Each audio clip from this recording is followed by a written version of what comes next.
नमस्कार दोस्तों, किस्से कहानियां में आपका स्वागत है। आज हम सुनेंगे मुंशी प्रेमचंद द्वारा लिखी कहानी कप्तान साहब। तो चलिए शुरू करते हैं। जगत सिंह को स्कूल जाना कुनैन खाने या मछली का तेल पीने से कम अप्रिय न था। वह सैलानी, आवारा, घुमक्कड़ युवक था। कभी अमरूद के बागों की ओर निकल जाता और अमरूदों के साथ माली की गालियां बड़े शौक से खाता। कभी दरिया की सैर करता और मल्लाहों को डोंगियों में बैठकर उस पार के देहातों में निकल जाता। गालियां खाने में उसे मजा आता था। गालियां खाने का कोई अवसर वह हाथ से जाने न देता। सवार के घोड़े के पीछे ताली बजाना, एक्को को पीछे से पकड़कर अपनी ओर खींचना, बूढ़ों की चाल की नकल करना उसके मनोरंजन के विषय थे। आलसी काम तो नहीं करता, पर दुर्व्यसनों का दास होता है और दुर्व्यसन धन के बिना पूरे नहीं होते। जगत सिंह को जब अवसर मिलता घर से रुपए उड़ा ले जाता। नकद ना मिले तो बर्तन और कपड़े उठा ले जाने में भी उसे संकोच ना होता था। घर में शीशियां और बोतलें थी, वह सब उसने एक एक करके गुदड़ी बाजार पहुंचा दी। पुराने दिनों की कितनी चीजें घर में पड़ी थी, उसके मारे एक भी न बची। इस कला में ऐसा दक्ष और निपुण था कि उसकी चतुराई और पटुता पर आश्चर्य होता था। एक बार बाहर ही बाहर केवल कार्निसों के सहारे अपने 2 मंजिला मकान की छत पर चढ़ गया और ऊपर ही से पीतल की एक बड़ी थाली लेकर उतर आया। घर वालों को आहट तक न मिली।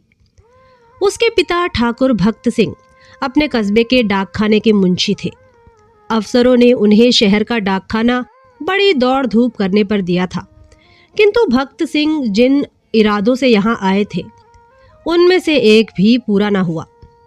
उल्टी हानि यह हुई कि देहातों में जो भाजी, साग, उपले, ईंधन मुफ्त मिल जाते थे वे सब यहाँ बंद हो गए। यहाँ सबसे पुराना घराव था, न किसी को दबा सकते थे न सता सकते थे। इस दुर्वस्था में जगत सिंह की हथलपकियां बहुत अखरती। उन्होंने कितनी ही बार उसे बड़ी निर्दयता से पीटा। जगत सिंह भीमकाय होने पर भी चुपके में मार खा लिया करता था। अगर वह अपने पिता के हाथ पकड़ लेता तो वह हिल भी ना सकते, पर जगत सिंह इतना सीना जोर न था। हाँ, मार पीट, घुड़की, धमकी किसी का भी उस पर असर न होता था। जगत सिंह जो ही घर में कदम रखता चारों ओर से कांव कांव मच जाती। माँ दूर दूर करके दौड़ती, बहनें गालियां देने लगती मानो घर में कोई सांड घुसाया हो।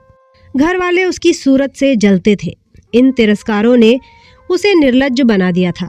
कष्टों के ज्ञान से वह निर्द्वंद सा हो गया था। जहाँ नींद आती वहीं पड़ रहता, जो कुछ मिल जाता वही खा लेता। जो जो घर वालों को उसकी चोर कला के गुप्त साधनों का ज्ञान होता जाता था वे उससे चौकन्ने होते जाते थे।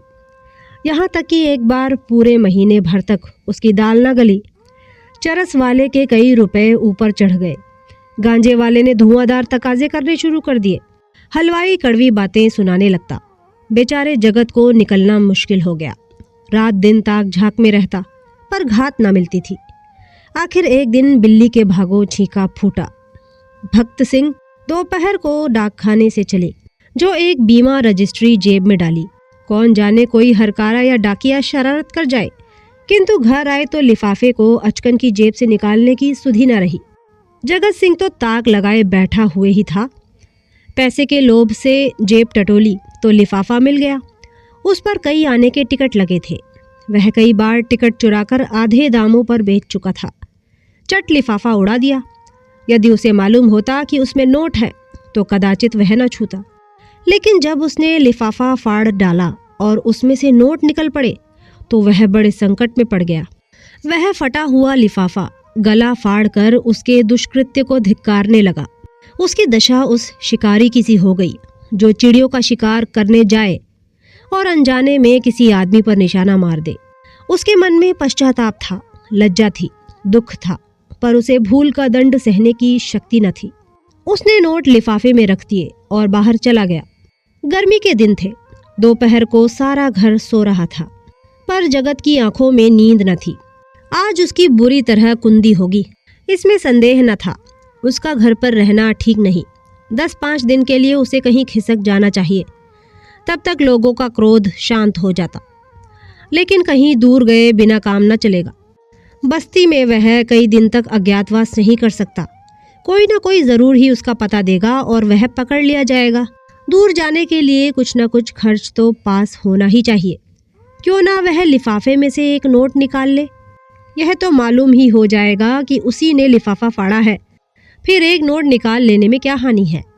दादा के पास रुपए तो हैं ही, झक मार कर दे देंगे। यह सोचकर उसने 10 रुपए का एक नोट उड़ा लिया। मगर उसी वक्त उसके मन में एक नई कल्पना का प्रादुर्भाव हुआ। अगर यह सब रुपए लेकर किसी दूसरे शहर में कोई दुकान खोल ले तो बड़ा मज़ा हो। फिर एक एक पैसे के लिए उसे क्यों किसी की चोरी करनी पड़े। कुछ दिनों में वह बहुत सा रुपया जमा करके घर आएगा तो लोग कितने चकित हो जाएंगे। उसने लिफाफे को फिर निकाला। उसमें कुल 200 रुपए के नोट थे। 200 में दूध की दुकान खूब चल सकती है। आखिर मुरारी की दुकान में 2-4 कढ़ाव और 2-4 पीतल के थालों के सिवा और है ही क्या। लेकिन कितने ठाट से रहता है, रुपयों की चरस उड़ा देता है। एक एक दांव पर 10-10 रुपए रख देता है। नफा ना होता तो वह ठाट कहाँ से निभाता। इस आनंद कल्पना में वह इतना मग्न हुआ कि उसका मन उसके काबू से बाहर हो गया। जैसे प्रवाह में किसी के पांव उखड़ जाएं और वह लहरों में बह जाए। उसी दिन शाम को वह बंबई चल दिया। दूसरे ही दिन मुंशी भक्त सिंह पर गबन का मुकदमा दायर हो गया। बंबई के किले के मैदान में बैंड बज रहा था और राजपूत रेजिमेंट के सजीले सुंदर जवान कवायद कर रहे थे। जिस प्रकार हवा बादलों को नए नए रूप में बनाती और बिगाड़ती है, उसी भांति सेना नायक सैनिकों को नए नए रूप में बना बिगाड़ रहा था। जब कवायद खत्म हो गई तो एक छरहरे डील का युवक नायक के सामने आकर खड़ा हो गया। नायक ने पूछा, क्या नाम है? सैनिक ने फौजी सलाम करके कहा, जगत सिंह। क्या चाहते हो? फौज में भर्ती कर लीजिए। मरने से तो नहीं डरते? बिल्कुल नहीं, राजपूत हूँ। बहुत कड़ी मेहनत करनी पड़ेगी। इसका भी डर नहीं। अदन जाना पड़ेगा। खुशी से जाऊंगा। कप्तान ने देखा, बला का हाजिर जवाब, मन चला, हिम्मत का धनी जवान है। तुरंत फौज में भर्ती कर लिया। तीसरे दिन रेजिमेंट अदन को रवाना हुआ। मगर ज्यों-ज्यों जहाज आगे चलता था, जगत का दिल पीछे रह जाता था। जब तक जमीन का किनारा नजर आता रहा, वह जहाज के डेक पर खड़ा अनुरक्त नेत्रों से उसे देखता रहा। जब वह भूमि तट जल में विलीन हो गया तो उसने एक ठंडी सांस ली और मुंह ढाँप कर रोने लगा। आज जीवन में पहली बार उसे प्रियजनों की याद आई। वह छोटा सा कस्बा, वह गांजे की दुकान, वह सैर सपाटे, वह सहज मित्रों की जमघट आंखों में फिरने लगे। कौन जाने फिर कभी उनसे भेंट होगी या नहीं। एक बार वह इतना बेचैन हुआ कि जी में आया पानी में कूद पड़े। जगत सिंह को अदन में रहते 3 महीने गुजर गए। भांति भांति की नवीनताओं ने कई दिन तक उसे मुग्ध किए रखा। लेकिन पुराने संस्कार फिर जागृत होने लगे। अब कभी कभी उसे स्नेहमयी माता की याद आने लगी, जो पिता के क्रोध, बहनों के धिक्कार और स्वजनों के तिरस्कार में भी उसकी रक्षा करती थी। उसे वह दिन याद आया जब एक बार वह बीमार पड़ा था। उसके बचने की कोई आशा न थी, पर ना तो पिता को उसकी कुछ चिंता थी, न बहनों को। केवल माता थी, जो रात की रात उसके सिरहाने बैठी अपनी मधुर स्नेहमयी बातों से उसकी पीड़ा शांत करती रही थी। उन दिनों कितनी बार उसने उस देवी को नींव रात्रि में रोते देखा था। वह स्वयं रोगों से जीर्ण हो रही थी, लेकिन उसकी सेवा शुश्रू में वह अपनी व्यथा को ऐसी भूल गई थी मानो उसे कोई कष्ट ही नहीं। क्या उसे माता के दर्शन फिर होंगे? वह इसी क्षोभ और नैराश्य में समुद्र तट पर चला जाता और घंटों अनंत जल प्रवाह को देखा करता। कई दिनों से उसे घर पर एक पत्र भेजने की इच्छा हो रही थी, किंतु लज्जा और ग्लानि के कारण वह टालता जाता था। आखिर एक दिन उससे ना रहा गया। उसने पत्र लिखा और अपने अपराधों के लिए क्षमा मांगी। पत्र आदि से अंत तक भक्ति से भरा हुआ था। अंत में उसने इन शब्दों में अपनी माता को आश्वासन दिया था, माता जी, मैंने बड़े बड़े उत्पात किए हैं। आप लोग मुझसे तंग आ गई थी। मैं उन सारी भूलों के लिए सच्चे हृदय से लज्जित हूँ और आपको विश्वास दिलाता हूँ कि जीता रहा तो कुछ ना कुछ करके दिखाऊंगा। तब कदाचित आपको मुझे अपना पुत्र कहने में संकोच ना होगा। मुझे आशीर्वाद दीजिए कि मैं अपनी प्रतिज्ञा का पालन कर सकूं। यह पत्र लिखकर उसने डाक खाने में छोड़ा और उसी दिन से उत्तर की प्रतीक्षा करने लगा। किंतु 1 महीना गुजर गया और कोई जवाब न आया। उसका जी घबराने लगा। जवाब क्यों नहीं आता? कहीं माताजी बीमार तो नहीं है? शायद दादा ने क्रोधवश जवाब ना लिखा हो। कोई और विपत्ति तो नहीं आ पड़ी? कैंप में एक वृक्ष के नीचे कुछ सिपाहियों ने शालीग्राम की एक मूर्ति रख छोड़ी थी। कुछ श्रद्धालु सैनिक रोज उस प्रतिमा पर जल चढ़ाया करते थे। जगत सिंह उनकी हंसी उड़ाया करता, पर आज वह विक्षिप्तों की भांति प्रतिमा के सम्मुख जाकर बड़ी देर तक मस्तक झुकाए बैठा रहा। वह इसी ध्यानावस्था में बैठा था कि किसी ने उसका नाम लेकर पुकारा। यह दफ्तर का चपरासी था और उसके नाम की चिट्ठी लेकर आया था। जगत सिंह ने पत्र हाथ में लिया तो उसकी सारी देह कांप उठी। ईश्वर की स्तुति करके उसने लिफाफा खोला और पत्र पढ़ा।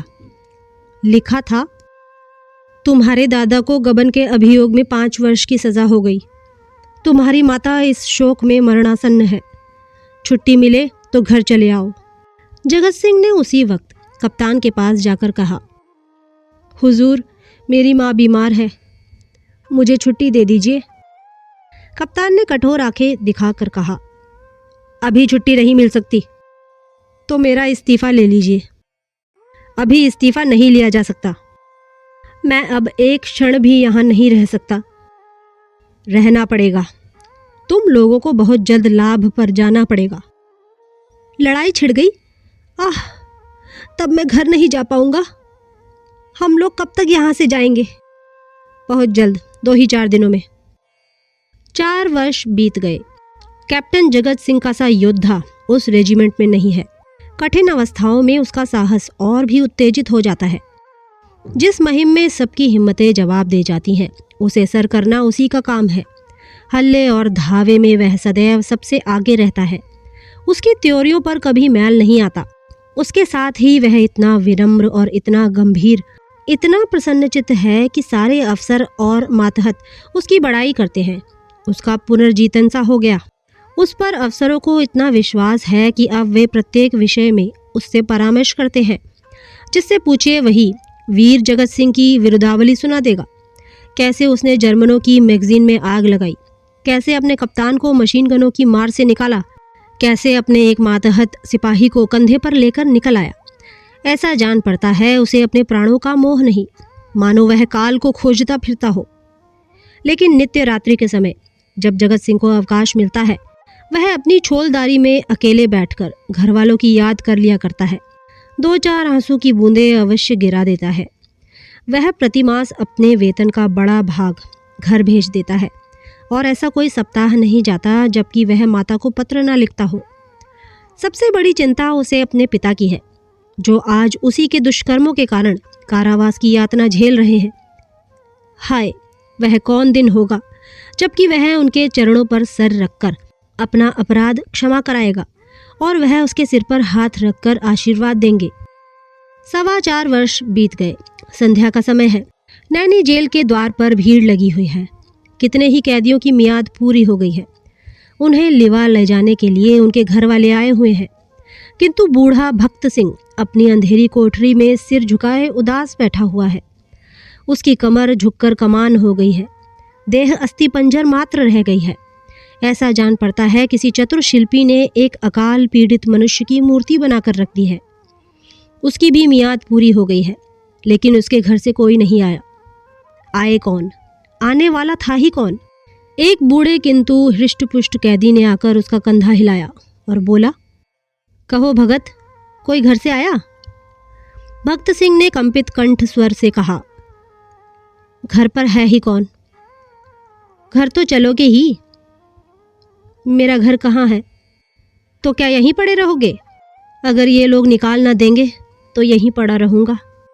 आज 4 साल के बाद भगत सिंह को अपने प्रताड़ित निर्वासित पुत्र की याद आ रही थी, जिसके कारण जीवन का सर्वनाश हो गया। आबरू मिट गई, घर बर्बाद हो गया। उसकी स्मृति भी असह्य थी, किंतु आज नैराश्य और दुख के अथाह सागर में डूबते हुए उन्होंने उसी तिनके का सहारा लिया। न जाने उस बेचारे की क्या दशा हुई। लाख बुरा है तो भी अपना लड़का है, खानदान की निशानी तो है। मरूंगा तो 4 आंसू तो बहाएगा, 2 चिल्लू पानी तो देगा।